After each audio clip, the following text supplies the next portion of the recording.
আম্মু আজকে শুটকি রান্না করবে, সেই রেসিপিটা আপনাদের সাথে শেয়ার করব। এখানে লইট্টা শুটকি আছে কিছু, সেগুলোকে ভালো করে কেটে নিচ্ছে।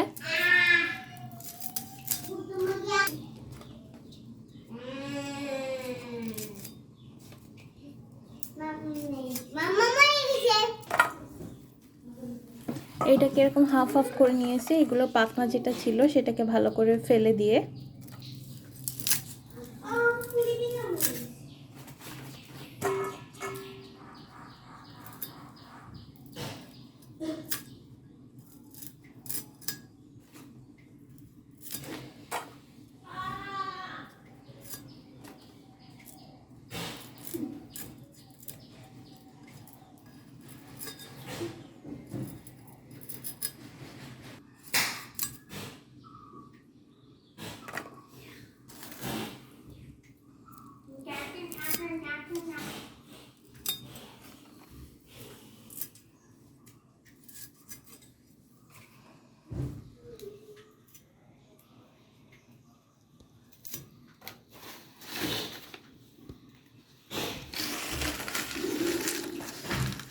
তো এখানে কড়াইয়ের ভিতরে এখন এটাকে দিয়ে দিয়েছে হালকা। এটা হচ্ছে টেলে নিতে হবে, তেল বাদে কড়াইতে এমনি এভাবে টেলে নেবেন ভালো করে কিছুক্ষণের জন্য।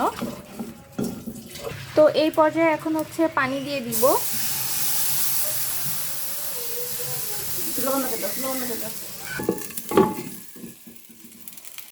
এখানে আম্মু তেল দিয়ে দিয়েছে, শুটকি ভুনা করবে এই জন্য। এখানে কিউব করে কেটে রাখছে আলু, এগুলোকে আগে ফ্রাই করে নিবে। তো একে একে দিয়ে দিচ্ছে। আর এখানে আছে রসুন কুচি আর আদা কুচি আর হলো পেঁয়াজ। শুটকির মশলার জন্য এখানে আদা রসুন গরম মশলা সব একসাথে পেস্ট করা আছে, এখানে ব্লেন্ডারে এটা পেস্ট করে নিয়েছে। আর যেগুলো আস্ত দেখালাম সেগুলো কিন্তু আস্ত অবস্থায় দিয়ে দিতে হবে। আর এখানে আছে শুটকিটা ভালো করে পরিষ্কার করে রাখা, দিচ্ছে লবণ, হলুদ, শুকনা মরিচ,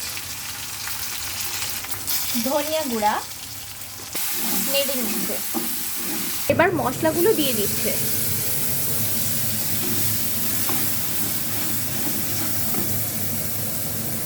পরিমাণ মতো পানি। এই পর্যায়ে এখন এগুলো শুটকি দিয়ে দিচ্ছে আম্মু। ঝোলটা অলমোস্ট শুকিয়ে এসছে, মশলা কষানোর জন্য যে পানিটা দিয়েছিল সেটা শুকিয়ে এসছে অলমোস্ট, সে কারণে এখন দিয়ে দিচ্ছে।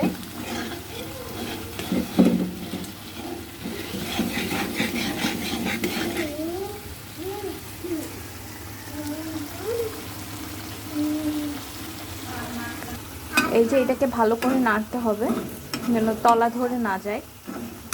কিছুক্ষণ আপনারা কষিয়ে নেবেন। এই পর্যায়ে একটু তেল ইউজ করতেছে আর দিয়ে দিচ্ছে সেই আস্ত আদা রসুন আর পেঁয়াজ কুচি।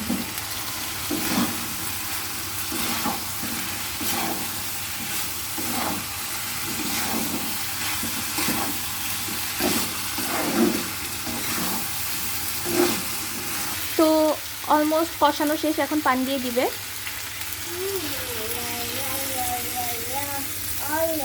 পানি দিয়ে দিয়েছে। অলমোস্ট এটা একটা স্মেল বের হওয়া শুরু হয়েছে।